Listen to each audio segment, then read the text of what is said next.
ఇవాళ ఆంధ్రప్రదేశ్ రాష్ట్రంలో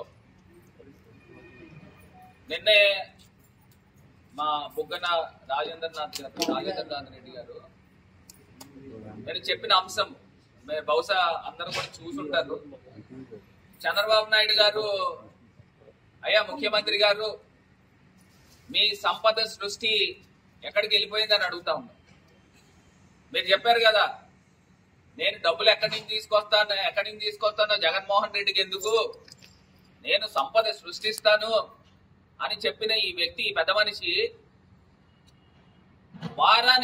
వారం అప్పు చేస్తా ఉన్నారు.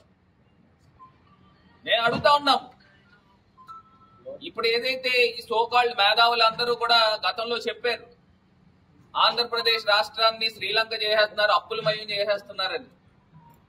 నేను వాళ్ళు చెప్తా ఉన్నా, మరి ఈ చంద్రబాబు నాయుడు గారు 9 నెలలు 10 నెలల కాలంలో 90,000 కోట్ల రూపాయలు అప్పు తీసుకొచ్చారు. దీనికి ఏం సమాధానం చెప్తారని అడుగుతా ఉన్నా. వారానికి అప్పు చేయకపోతే, అప్పట్లో గత ప్రభుత్వంలో 14-19లో సోమవారం పోలవరం అన్నాడు, ఇప్పుడు సోమవారం అప్పుమయం చేస్తాం, వారం అప్పులు. మరి ఈయన సంపద సృష్టి ఎక్కడికి వెళ్ళిపోయిందని అడుగుతా ఉన్నా. మరి ఇంత దారుణమా? సాక్షాత్తు జిఎస్డిపి గత జగన్మోహన్ రెడ్డి గారి ప్రభుత్వంలో గ్రోత్ రేట్ ఒక్క రేంజ్ లో పెరుగుతూ ఉండేది. ప్రతి సంవత్సరం కూడా చూస్తే, ప్రతి నెల చూస్తే 8.5%, 8.3% ఆ రేంజ్ లో జగన్మోహన్ రెడ్డి గారి ప్రభుత్వంలో జిఎస్డిపి ఉండేది, సెంట్రల్ గవర్నమెంట్ కి మన తాలూకా ట్యాక్సెస్. కానీ ఇప్పుడు చూస్తే గ్రోత్ రేట్ పడిపోతా ఉంది. అంటే వ్యాపారస్తులకి ఎక్కడ కూడా వ్యాపారాలు లేవు. అందరూ కూడా ఏదో అనుకున్నాము, కూటమి ప్రభుత్వం అంటే ఏదో గొప్పలు చేస్తారని. ఇవాళ చూస్తూ ఉంటే వ్యాపారాలు అందరూ కూడా విలవిలలాడుతూ ఉన్న పరిస్థితులు కనబడతా ఉన్నాయి. ఆ రోజు జగన్మోహన్ రెడ్డి గారు క్లియర్ గా చెప్పారు, చంద్రబాబు నాయుడు గారిని నమ్మడం అంటే పులి నోట్లో తల పెట్టినట్టే అని క్లియర్ గా చెప్పారు. అయినప్పటికీ కూడా ప్రజలు మరి ఆయన పైన విశ్వాసం పెట్టారు. ఏదో కేంద్ర ప్రభుత్వం నుంచి ఏదో లాగుతాడు, డబ్బులు తెస్తాడని. సేమ్ 2014 నుంచి 19 దాకా ఏదైతే జరిగిందో సేమ్ అదే రిపీట్ చేస్తా ఉన్నారు. కేంద్ర ప్రభుత్వము, ఆర్బీఐ గాని, కాక్ గాని, లేకపోతే మినిస్ట్రీ ఆఫ్ ఫైనాన్సెస్ గాని వాళ్ళు ఇచ్చిన నివేదిక 2014 నుంచి 19 ప్రభుత్వం, చంద్రబాబు నాయుడు గారి ప్రభుత్వంలో అప్పులు ఎక్కువ చేశారా, ఎంత పర్సెంటేజ్ చేశారు, 2019 నుంచి 24 మధ్యలో జగన్మోహన్ రెడ్డి గారి ప్రభుత్వం ఎవరు ఎక్కువ అప్పులు చేశారు అని అంటే పర్సెంటేజ్ చూస్తాం. ఇంకొక ఆయనేమో 12 లక్షలు, ఇంకొకరు 10 లక్షలు, నోటుకొచ్చిన మాటలు. మరి అసెంబ్లీలో మీరు ఏదైతే నివేదిక ఇచ్చారో అందులో క్లియర్ గా మెన్షన్ అయ్యి ఉంది, ఏదైతే నాన్ గ్యారంటీస్ ద్వారా సుమారుగా 1,40,000 కోట్లు, మిగతాది 5,75,000 కోట్ల రూపాయలని క్లియర్ గా మీ ఫైనాన్స్ మినిస్టర్ అసెంబ్లీ సాక్షిగా చెప్పాడు. ఇక్కడ కనబడతా ఉంది. మరి ఇదే చంద్రబాబు నాయుడు గారు, ఇదే కూటమి ప్రభుత్వము వచ్చిన 10 నెలల కాలంలో 90,000 కోట్ల రూపాయలు అప్పు తీసుకురావడము వాస్తవమా అవాస్తవమా అని ఇవాళ అడుగుతా ఉన్నాం. పెన్షన్లు కాకుండా ఒక పథకం ఎవరికైనా ఇచ్చారా అని అడుగుతాం. లేదే. మరి ఇంత అన్యాయం చేస్తూ ఈ 90,000 కోట్ల రూపాయలు ఎక్కడికి వెళ్ళిపోయినాయి అని అడుగుతా ఉన్నాం. ఇది ఒక అంశము. యావత్ ప్రపంచంలో ఉన్న ప్రతి భారతీయులకి, ప్రతి ఒక్కరికి కూడా ఆరాధ్య దైవము కలియుగ వైకుంఠుడు తిరుమల తిరుపతి దేవస్థానం. మరి ప్రసాదాలు, లడ్డూల్లో కల్తీ, ఏదో కొవ్వు, జంతువులు కొవ్వు కలిసిపోయింది అని అన్ని అవాస్తవాలను తీసుకుని వచ్చి మొత్తం ప్రజల మనోభావాలు దెబ్బతీసే విధంగా ఆ రోజు ఎన్ని ప్రయత్నాలు చేశారు చంద్రబాబు నాయుడు గారు, పవన్ కళ్యాణ్ గారు. మరి ఆయన అయితే సనాతన ధర్మం అని చెప్పి మొత్తం తిరుపతి మెట్లెక్కారు. నేను ఇవాళ అడుగుతా ఉన్నా, ఇదే తిరుమల తిరుపతి దేవస్థానము ఆధ్వర్యంలో నడుస్తున్న గోశాల ఎన్ని గోవులు చనిపోయినాయి అంటే, చంద్రబాబు నాయుడు గారు అంటారు అసలు గోవులే చనిపోలేదు అని చెప్తారు. వాళ్ళ చైర్మన్, టిటిడి చైర్మన్ అంటారు 22 గోవులు చనిపోయినాయి అంటారు. టిటిడి యూ అంటారు లాస్ట్ ఇయర్ 170 గోవులు ఎన్నో చనిపోయినాయి, ఇప్పుడు 40, ఈ 3 నెలల్లో 46 గోవులు చనిపోయినాయి అన్నారు. అక్కడ తిరుపతి ఎమ్మెల్యే అంటాడు 30 గోవులు చనిపోయినాయి అంట. ఒక్కరికొక్కరికి పొంతం లేదు. అసలు మేము ఇవాళ డిమాండ్ చేస్తా ఉన్నాం, ఇదే టీటీడీ దేవస్థానం ఆధ్వర్యంలో నడిచే గోశాలలో ఎన్ని గోవులు ఉన్నాయి నంబర్ కావాలి. మీరు ఎన్ని గోవుల్ని సంరక్షిస్తా ఉన్నారు, అసలు ఎన్ని గోవులు ఎప్పుడెప్పుడు చనిపోయినాయో దాని పూర్తి స్థాయి డేటా కావాలి. ఇప్పుడు వీళ్ళు మాట్లాడే మాటలండి ఒక్కసారి స్క్రీన్ పైన చూపిస్తాను. చంద్రబాబు నాయుడు గారు ఏం మాట్లాడారు ఒక్కసారి వెనక్కి రా.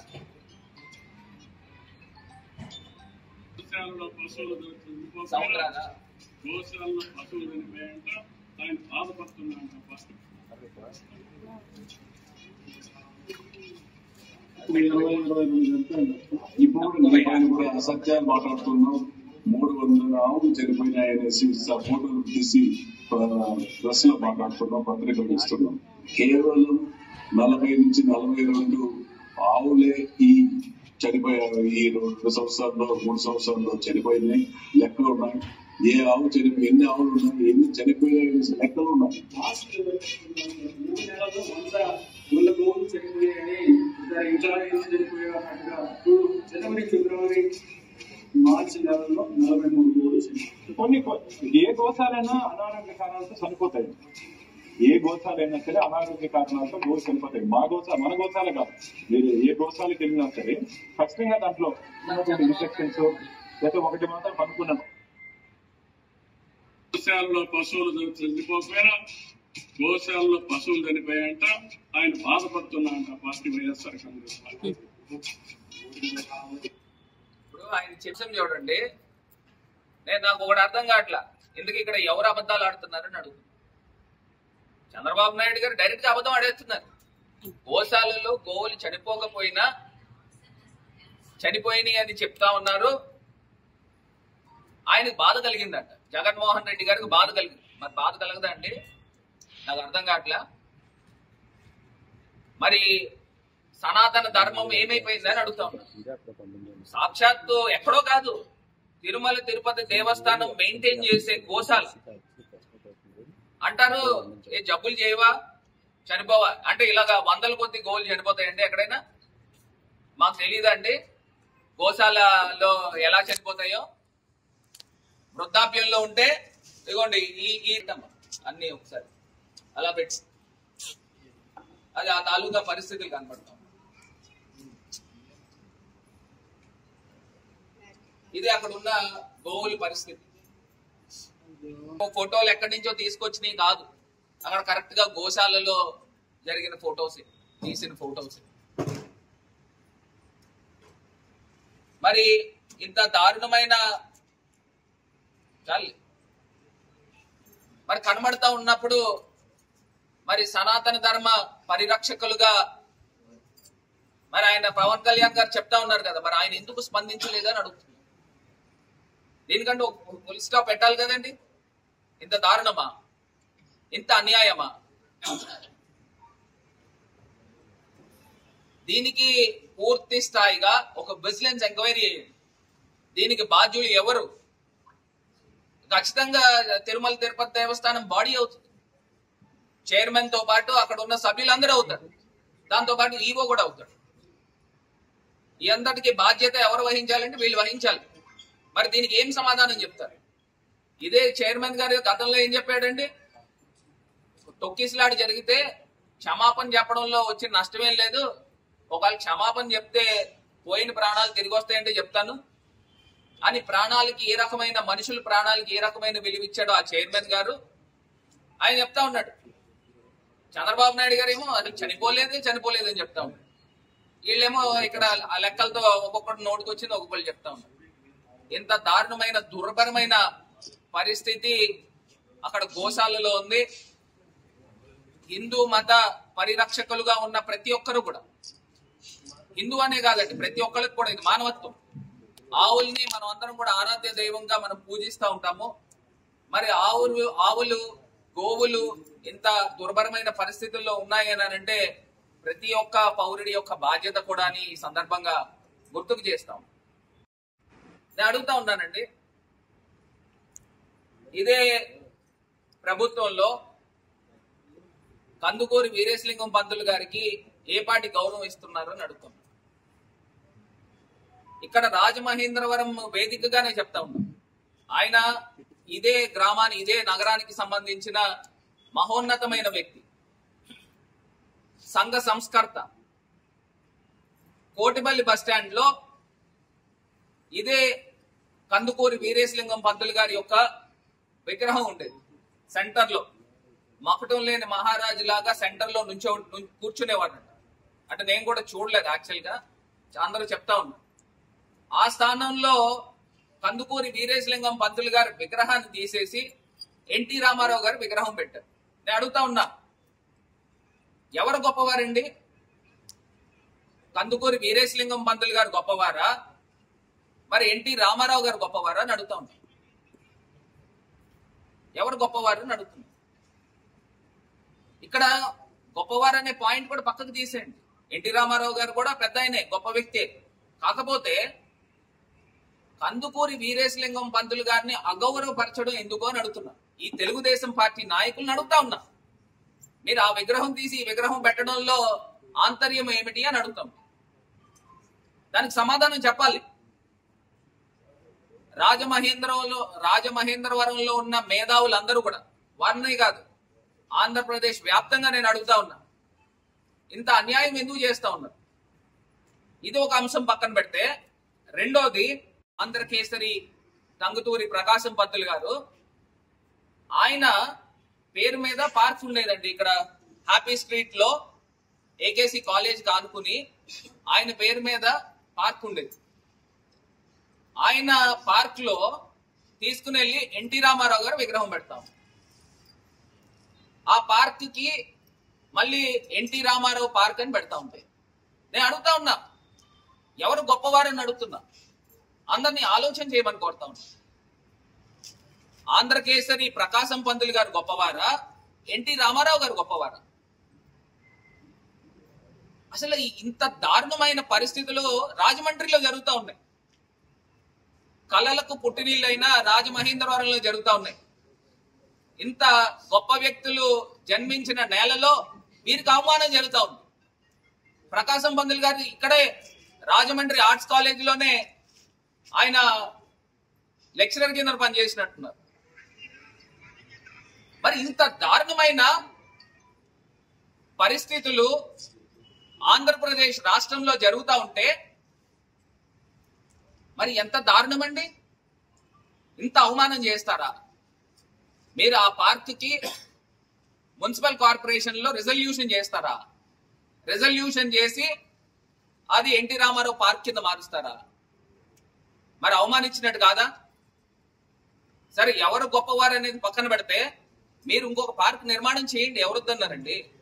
నిర్మాణం చేసి దానికి ఎన్టీ రామారావు గారి పేరు పెట్టుకోండి, లేదా చంద్రబాబు నాయుడు గారి పేరు పెట్టుకోండి, లేదా ఈ ఈవీఎం ఎమ్మెల్యే పేరు పెట్టుకోమని ఎవరొద్దన్నారు? ఎందుకు ఇంత గొప్ప వ్యక్తుల్ని, మహనీయుల్ని అవమానపరుస్తా ఉన్నారు? దీనికి సమాధానం చెప్పాలి. అది ఇది చూడండి, ఆ పార్క్ అంటే అక్కడికి వచ్చిన వాళ్ళందరూ, పార్క్ లో వచ్చిన వాళ్ళందరికీ ఈ ఈవీఎం ఎమ్మెల్యే ఈ పార్క్ బహుశా ఇతనే కట్టాడేమో, ఇతని హయాంలో చేశాడేమో. అది ఒక్కసారి పార్క్ పేరు చూపించమ్మా. పార్క్ పేరు నందమూరి తారక రామారావు పార్క్ అండి, ఉద్యానవనం. ఇది ఎంత అన్యాయం అండి ఇది! ఇప్పుడు టంగుటూరి పార్క్ ని మీరు ఎందుకు పేరు మార్చాలి అని అడుగుతున్నా. మీరు పార్క్ ఒకటి కొత్తది కట్టు స్వామి, ఎవరొద్దన్నారు? ఇంత అన్యాయం చేస్తా ఉన్నారు.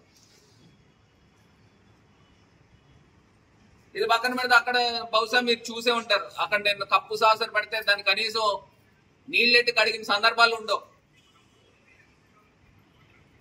ఇది కాకుండా గవర్నమెంట్ హాస్పిటల్లో నిన్న మీరు గవర్నమెంట్ హాస్పిటల్లో మరి ఎంత దారుణమైన పరిస్థితులు ఉన్నాయో, ఎంత అన్యాయమైన పరిస్థితులు ఉన్నాయో ఒక్కసారి అందరూ కూడా మీ మీడియా ఇంకా దీన్ని ఇంకా ప్రచురణ చేయాలి. ఎందుకంటే ఇవాళ పరిస్థితులు మీకు క్లియర్ గా చెప్తున్నానండి. ఆరోగ్యశ్రీ బిల్స్ ప్రైవేట్ హాస్పిటల్స్ కట్టడం లేదు ఇప్పుడున్న ప్రభుత్వంలో. గతంలో గవర్నమెంట్ హాస్పిటల్ కి వచ్చే లోడ్ రోజుకి 500 నుంచి 550 ఓపీలు వచ్చాయి. కానీ ఇవాళ చూస్తే 1400 నుంచి 1500 ఓపీలు వస్తా ఉన్నాయి.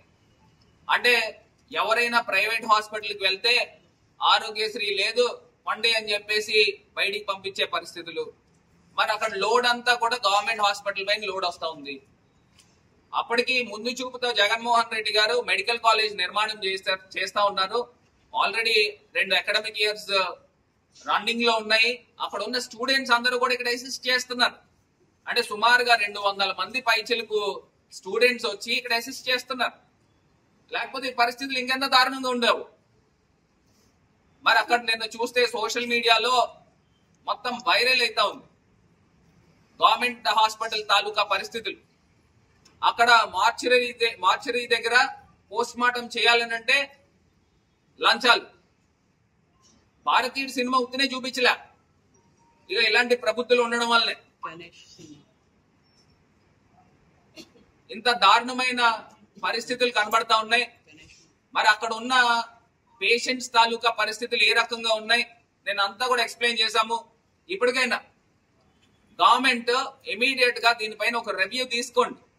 ఆంధ్రప్రదేశ్ వ్యాప్తంగా ఎన్ని గవర్నమెంట్ హాస్పిటల్స్ ఉన్నాయి, గడిచిన 3 నెలల్లోనో 4 నెలల్లోనో ఎంతమంది పేషెంట్స్ ఒక్కొక్క హాస్పిటల్లో విజిట్ చేస్తా ఉన్నారు, అక్కడ లోపాలు ఏమున్నాయి, ఇన్ఫ్రాస్ట్రక్చర్ లోపాలు ఏమున్నాయి, సూపర్ స్పెషాలిటీస్ అవసరాలు ఎన్ని ఉన్నాయి, అక్కడ డాక్టర్స్ ఎంతమంది ఉన్నారు, నర్సులు ఎంతమంది ఉన్నారు, మెన్ ఎంతమంది ఉన్నారు. ఇంకా వచ్చేది సమ్మర్ సీజన్. నిన్న మరి చెప్తా ఉన్నారు, ఒక ఆడావిడ చెప్తా ఉంది, ఆవిడకి ప్రసవం అంట మామూలు జనరల్ వార్డ్ లోనే అయిపోయింది. ఆమెకు ఒకళ్ళకే కాదంట, ఆమెతో పాటు ఇంకొక 4గురికి అయిందంట అదే జనరల్ వార్డు. మరి ఇంత దారుణమైన పరిస్థితి రాజమండ్రి నడిబొడ్డులో ఉన్న గవర్నమెంట్ హాస్పిటల్ జీజీహెచ్ 500 బెడెడ్ హాస్పిటల్లో మరి ఇంత దారుణం జరుగుతూ ఉంటే అసలు ఏం చేస్తా ఉన్నారు? మరి ఇదే ఈవీఎం ఎమ్మెల్యే అంటాడు, నేను 15 రోజులకు ఒకసారి నేను వెళ్తున్నాను, మొత్తం అంతా విజిట్ చేస్తున్నాను, అన్ని చూసేస్తున్నాను, అన్ని కరెక్ట్ గా ఉన్నాయి, అద్భుతంగా ఉన్నాయి అని చెప్తా ఉన్నాడు. మరి ఇదే ఈవీఎం ఎమ్మెల్యే మార్చరీ దగ్గర చూస్తే పోస్ట్ మార్టం చేసిన దగ్గర ఏదో చెప్తా ఉన్నాడు. ఇంకా చక్కటి కార్యక్రమం స్టింజ్ ఆపరేషన్ చేశారు బాబా. బాబు ఉత్తిరే అనలేదు, పారాషూట్ అని ఉత్తిరే అనలేదు, స్టింజ్ కాదు బాబు, స్టింగ్ ఆపరేషన్. ఒకసారి మళ్ళీ పెట్టు సార్, మళ్ళీ చక్కటి కార్యక్రమం స్టింజ్ ఆపరేషన్ చేశారు బాబా. చక్కటి కార్యక్రమం స్టింజ్ ఆపరేషన్ చేశారు బాబా. స్టింజ్ ఆపరేషన్ చేశారు బాబా. ఇది కార్యక్రమం స్టింజ్ ఆపరేషన్ చేశారు బాబా. పాపం నవీన్ గారి పుణ్యమానే ఇక్కడ కొంతమందికి రాబడులు కూడా తగ్గినాయి. మరి అది మనం ఏం చేయలేని పరిస్థితి. రెవెన్యూస్ కూడా తగ్గుతున్నాయి కొంతమందికి ఈయన వల్ల, మురళి గారి వల్ల. సరే ఏమండి ఈవీఎం ఎమ్మెల్యే గారు, రాబడులు తగ్గుతున్నాయంట, రెవెన్యూస్ తగ్గుతున్నాయంట, స్టింజ్ ఆపరేషన్లు చేస్తున్నారంట. మరి చాలా గొప్పవారు, మహానుభావులు. మరి ఇంత దారుణమైన పరిస్థితుల్లో అది పక్కన ఏంటది సేమా, ఇంత దారుణమైన పరిస్థితుల్లో గవర్నమెంట్ హాస్పిటల్ ఉంది. ఇప్పటికైనా ఇమీడియట్ గా ఒక రివ్యూ వేయండి. రివ్యూ చేసి రాష్ట్ర వ్యాప్తంగా ఎన్ని గవర్నమెంట్ హాస్పిటల్స్ ఉన్నాయి, ఆ హాస్పిటల్స్ తాలూకా పరిస్థితులు ఏ రకంగా ఉన్నాయి, ఆరోగ్యశ్రీ పూర్తి స్థాయిగా ప్రైవేట్ హాస్పిటల్స్ ఇంప్లిమెంట్ చేయట్లేదు కాబట్టి లోడ్ ఎక్కువ పడతా ఉంది గవర్నమెంట్ హాస్పిటల్స్ పైన. సో దాన్ని దృష్టిలో పెట్టుకుని ఇమీడియట్ గా సత్వరమైన చర్యలు తీసుకోమని వైఎస్ఆర్ కాంగ్రెస్ పార్టీ తరఫున డిమాండ్ చేస్తాం. ఇది కాకుండా ఇది సమ్మర్ సీజన్, పవర్ పోతా ఉంటే సుమారుగా జనరేటర్ వేయడానికి చాలా సమయం పడతా ఉంది. అప్పుడే డెలివరీ అయిన పిల్లలు, మరి అక్కడ ఉన్న పరిస్థితులు ఏ రకంగా ఉన్నాయి, ఎండకి ఇమీడియట్ గా ఎక్కడెక్కడ ఎయిర్ కండిషన్స్ అవసరం ఉన్నాయో హెచ్డిఎస్ ఫండ్స్ ఉన్నాయండి, ఆ ఫండ్స్ కి సంబంధించి ఆ డబ్బులతో కొనండి. ఇక్కడే కలెక్టర్ గారి నిర్ణయం తీసుకోవచ్చు, ఆవిడే చైర్మన్ కాబట్టి నిర్ణయం తీసుకుని గవర్నమెంట్ హాస్పిటల్లో ఏవైతే ఇన్ఫ్రాస్ట్రక్చర్ అవసరమైనవి ఉన్నాయో దాన్ని ఇమీడియట్ గా పర్చేస్ చేయమని డిమాండ్ చేస్తా ఉన్నాం. మరి ఈ రకమైన పరిస్థితులు ఆంధ్రప్రదేశ్ రాష్ట్రంలో మరి ఉన్నాయి. దీన్ని గమనించుకోండి. ప్రతి ఒక్కదానిపైన చర్యలు తీసుకోవాల్సిందిగా డిమాండ్ చేస్తూ అది ఒకసారి ఇది గౌతమి సూపర్ బజార్ ఈ దీంట్లో నాకు 5 కోట్లు ఇచ్చారని చెప్పేసి మరి చెప్పిన వ్యక్తి ఎందుకు నిర్మాణం జరుగుతా ఉంది 2 ఫ్లోర్స్ వేశారు. ఏం చేస్తా ఉన్నావు నాయన? ఈవీఎం ఎమ్మెల్యే నువ్వు ఏమన్నా నిద్రపోతా ఉన్నావా అని అడుగుతా ఉన్నా. కోట్లు వేశారని చెప్తున్నావు, బానే ఉంది. దీనికి సంబంధించి పురోగతి ఏది? ఎందుకు క్యాన్సిల్ చేయలేకపోతున్నావు? అచ్చెన్నాయుడు గారికి చెప్పాను, లేదా ఇంకోళ్ళకి చెప్పాను, నన్ను ఏదో జైల్లో ఇస్తా అన్నావు కదా, పోనీ వేయించు. ఇప్పుడు ఆ వ్యక్తే కనుక నిజంగా నాకు 5 కోట్ల రూపాయలు డబ్బులు ఇచ్చి ఉంటే ప్రూవ్ చేయి. నేను ఇవాళ చెప్తా ఉన్నా, మీరు దీనిపైన ఇమ్మీడియట్ యాక్షన్ తీసుకోండి. లేకపోతే మేమే అక్కడ కూర్చొని ఆ వర్క్ షాప్ చేయించి ధర్నా చేసే కార్యక్రమం చేస్తాం. ఇంత దారుణంగా అక్కడ ఫ్లోర్స్ కడతా ఉంటే అది అన్యాయంగా అక్రమంగా ఇచ్చారని నువ్వే చెప్పవు. మరి చెప్పినప్పుడు దానికి ఏమి మీరు చర్యలు తీసుకుంటా ఉన్నారని అడుగుతున్నా. కోర్టు కేసారు, ఓకే బానే ఉంది. మీరు దాన్ని ఎందుకు ఫాలో అప్ చేయట్లేదు? దాన్ని ఆఫ్ చేయాలి కదా. స్టే తీసుకురావాలంటే ఇదే నీ సొంత ఆస్తిలో ఎవరైనా ఇంకొకరు కట్టేస్తా ఉంటే నువ్వు అలా ఖాళీగా చూస్తావా అని అడుగుతున్నా. మీరు అలా ఖాళీగా కూర్చుని చూస్తారా అని అడుగుతున్నా. ఆపుతారా లేదా? మరి అది అన్యాయంగా అక్రమంగా ఇచ్చారని మీరే చెప్పారు. అందులో నాకు 5 కోట్ల రూపాయలు ముడుపులు ఇచ్చారని మీరే చెప్పారు. చెప్పినప్పుడు దానిపైన మీరు ఏమి చేస్తా ఉన్నారని అడుగుతున్నా. మీ సొంత ఆస్తి అనుకో, దాన్ని అట్లా వదిలేస్తారా అని అడుగుతున్నా. మేము బాధ్యత కలిగిన ప్రతిపక్షంలో ఉన్నాం కాబట్టి ఖచ్చితంగా దాన్ని ఆపే కార్యక్రమం మేం చేస్తాం. వైఎస్ఆర్ కాంగ్రెస్ పార్టీ ఆధ్వర్యంలో చేస్తాం. అన్యాయంగా చేసినప్పుడు ఖచ్చితంగా చేస్తాం. మరి 5 కోట్ల రూపాయలు నాకు ఇచ్చారన్నావు కదా, దాన్ని ప్రూవ్ చేయమని నేను లబోదిబోమని అడుగుతా ఉన్నా. మీకు ఎందుకు చేయలేకపోతున్నారు? పాంప్లెట్లు వేసావు, ఊరంతా పాంప్లెట్లు జల్లావు. ఎలక్షన్ లో 25% కమిషన్ అని ఊరంతా పాంప్లెట్లు జల్లావు. బహుశా ప్రజలు నిజమే కాబోలు, మరి ఈయన ఇంత డబ్బులు ఖర్చు పెట్టి ఎంపీ అయిపోయాడు, ఏ రకంగా డబ్బులు సంపాదిస్తారు, నిజంగా 25% డబ్బులు తీసుకున్నాడు ఏమో అని కొంతమంది అనుకోవచ్చు. నేను అడుగుతున్నా, మీరు వచ్చి 10 నెలలు అయింది. దేంట్లో నాకు ముడుపులు ఇచ్చారు? ఏ కాంట్రాక్టర్ నాకు డబ్బులు ఇచ్చాడు? ప్రూవ్ చేయమని అడుగుతున్నా. ఇంకా నాకు తెలిసి కాంట్రాక్టర్లు అందరి దగ్గర నుంచి కూడా ముడుపులు నువ్వు తీసుకుంటున్నావు. నాకు తెలిసి ఎవరో కూడా దేశంలో ఎక్కడా కూడా 25% కమిషన్ ఎవడెవడో ఇస్తే ఒక 5% 10% ఇస్తాడేమో.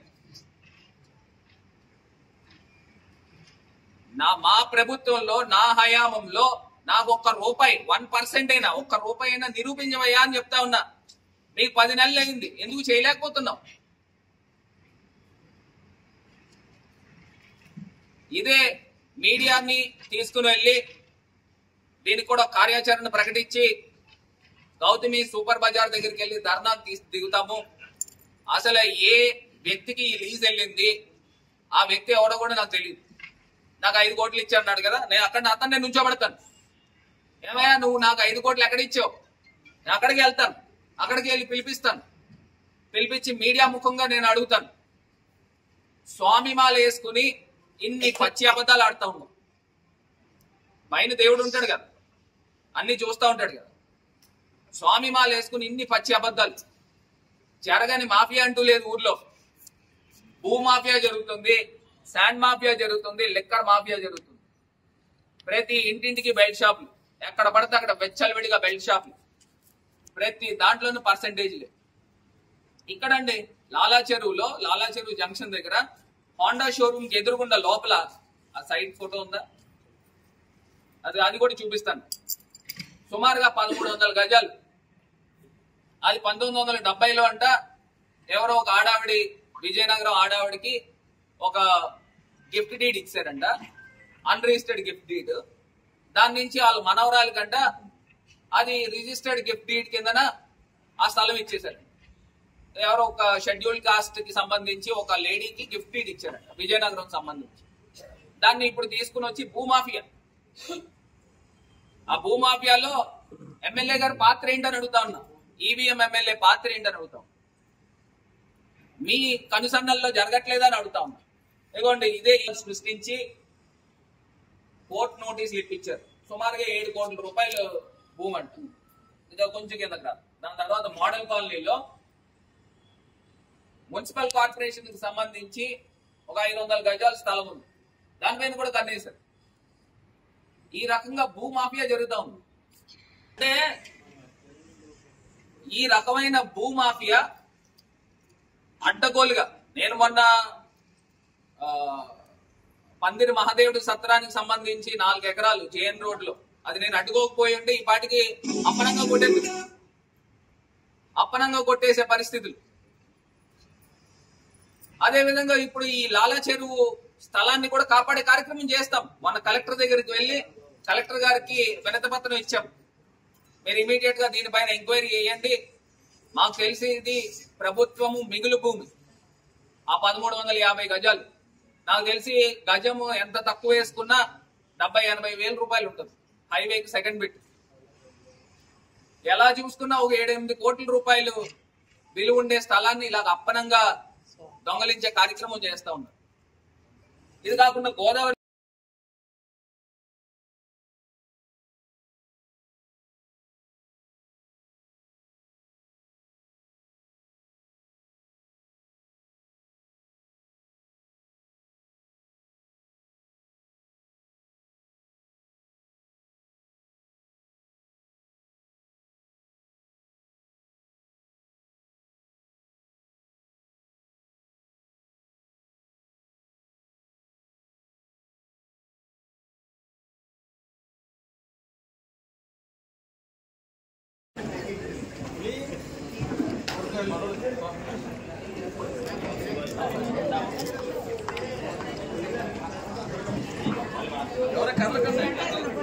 ఎవరు ఎక్కడ కదలకండి.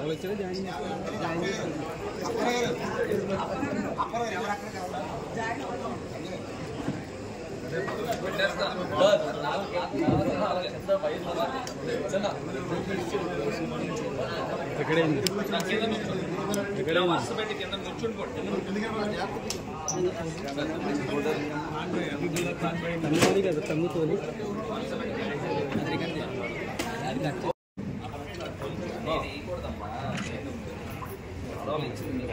జై జగన్, జై జగన్, జై జగన్, జై జగన్. జగన్మోహన్ రెడ్డి గారి నాయకత్వం, జగన్మోహన్ రెడ్డి గారి నాయకత్వం, మానగారి పద్మనాభ గారి నాయకత్వం, మానగారి పద్మనాభ గారి నాయకత్వం.